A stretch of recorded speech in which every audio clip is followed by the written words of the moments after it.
Hi!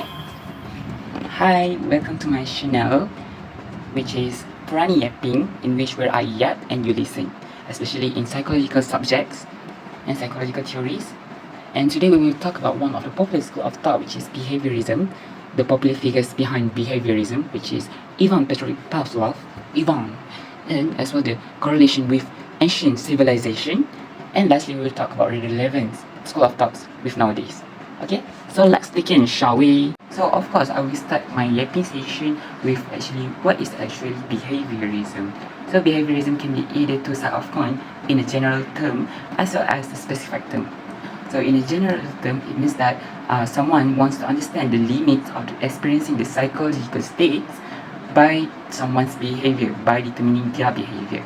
But if actually we dig deeper, it is actually a set of a doctrine, a set of belief, and as well as actually as principle that will be held by certain psychological researcher, certain psychologists, therapists in their method or to determine the research of their methods of someone's behavior or animal behavior.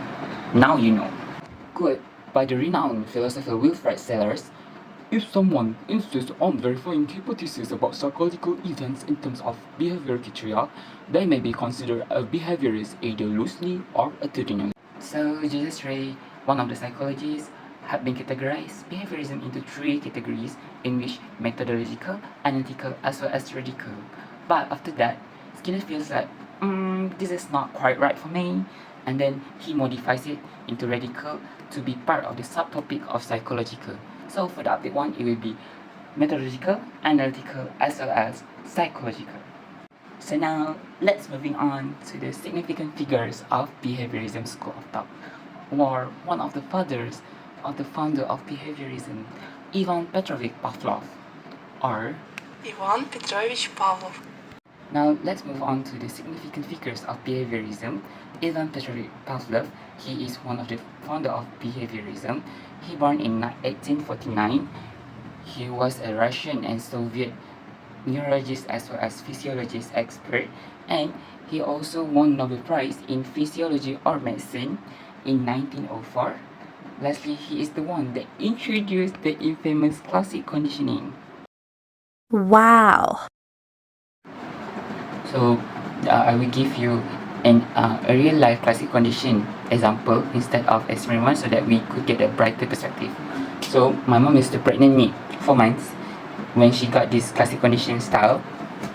So before this she really loved durian, but after she pregnant me she cannot even smell the durian itself. So what happened?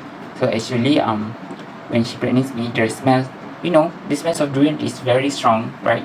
So when she smells it, she get a terrible nausea. So afterwards, after that significant event, her brain's wired into an associative learning.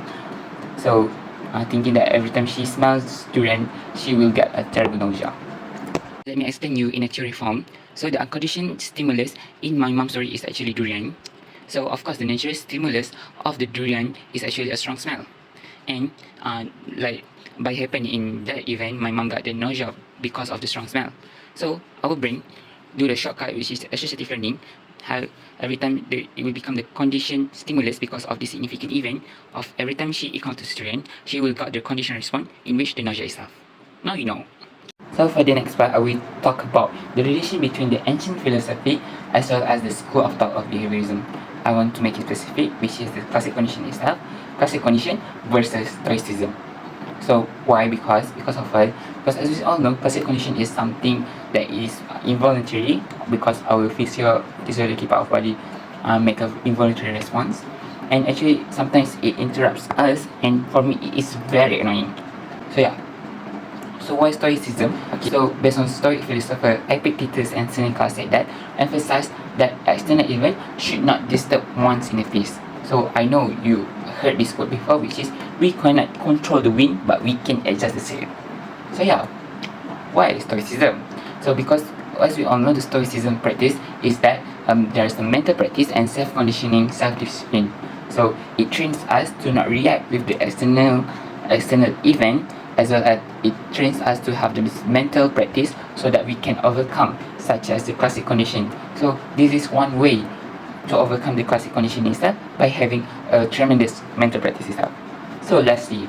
So the question is this school of thought still relevant today, behaviorism or classic condition? Hell yeah, of course. This is still valid nowadays because, yeah, as we all know, classic condition, this very simple theory might apply on many events, many occurrence. So yeah, I think even Pavlov is a very, very interesting and a genius physiology. So that's all from me. Thank you very much for hearing me yapping. Bye bye. See you later. Subscribe and comment.